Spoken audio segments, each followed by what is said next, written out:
అందరికీ నమస్కారం। ఈరోజు మా నాయకుడు మా అధినేత రెండు చోట్ల ఓడిపోయినా కూడా ఆ ఓటమే గెలుపుగా భావించి అలుపెరుగని ధీరుడుగా ప్రజల సేవే లక్ష్యంగా ప్రజలతోనే తను అనుకుంటూ తనకు ఎన్నో రకాలుగా ఇన్కమ్ ఉన్నా కూడా ఇవన్నీ నాకేవి సంతృప్తి అయ్యి ప్రజాసేవ చేస్తేనే సంతృప్తిస్తున్న నాయకుడు శ్రీ గౌరవనీయులు కొణిదెల పవన్ కళ్యాణ్ గారు। పవన్ కళ్యాణ్ గారి పుట్టినరోజు సందర్భంగా ఈరోజు మారుమూల ప్రాంతం అయిన నారాయణఖేడ్ నియోజకవర్గంలో ఇంచుమించు ఈ సంగారెడ్డి జిల్లా పరిధిలో కూడా ఇలాంటి వేడుకలు ఎక్కడ చేయలేరు। కానీ నారాయణఖేడ్ మారుమూల ప్రాంతంలో మా సోదరులు పవన్ కళ్యాణ్ అభిమానులు చాలా గ్రామాల నుంచి తరలి వచ్చి ఈరోజు నారాయణఖేడ్ నియోజకవర్గంలో ఆయన ఒక పుట్టినరోజు వేడుకలు ఘనంగా నిర్వహించారంటే దీనిని మీరు ఆలోచించుకోవాలి। పవన్ కళ్యాణ్ గారి వ్యక్తిత్వం ఎలాంటిది। మేము ఒక పవన్ కళ్యాణ్ ఒక సినిమా హీరోగా కాకుండా ఒక ప్రజాసేవ చేసే నిస్వార్థమైన నాయకుడిగా మేము పవన్ కళ్యాణ్ని ప్రతిబింబించుకుంటాం।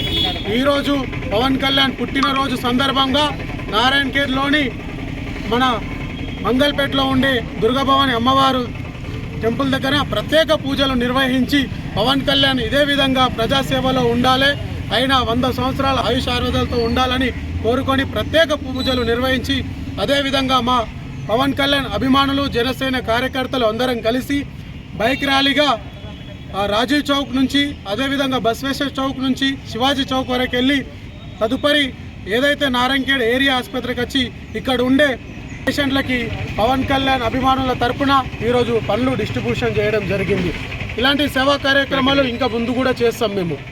తదుపరి ఇక్కడ నారాయణఖేడ్లో పవన్ కళ్యాణ్ గారి పుట్టినరోజు సందర్భంగా భారీ కేక్ కట్ చేయడం జరిగింది। ఈ విధంగా పవన్ కళ్యాణ్ ఒక పుట్టినరోజు వేడుకలకు సహకరించిన నా మిత్రులందరికీ ఈ యొక్క కార్యక్రమానికి ముందైన సిద్ధు గారికి అదేవిధంగా శివ గారికి రామకృష్ణ గారికి సోదరులందరికీ ప్రత్యేక ధన్యవాదాలు తెలియజేస్తున్నాను।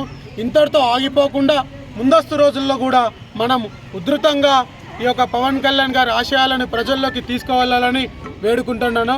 జై హింద్, జై భారత్, జై తెలంగాణ।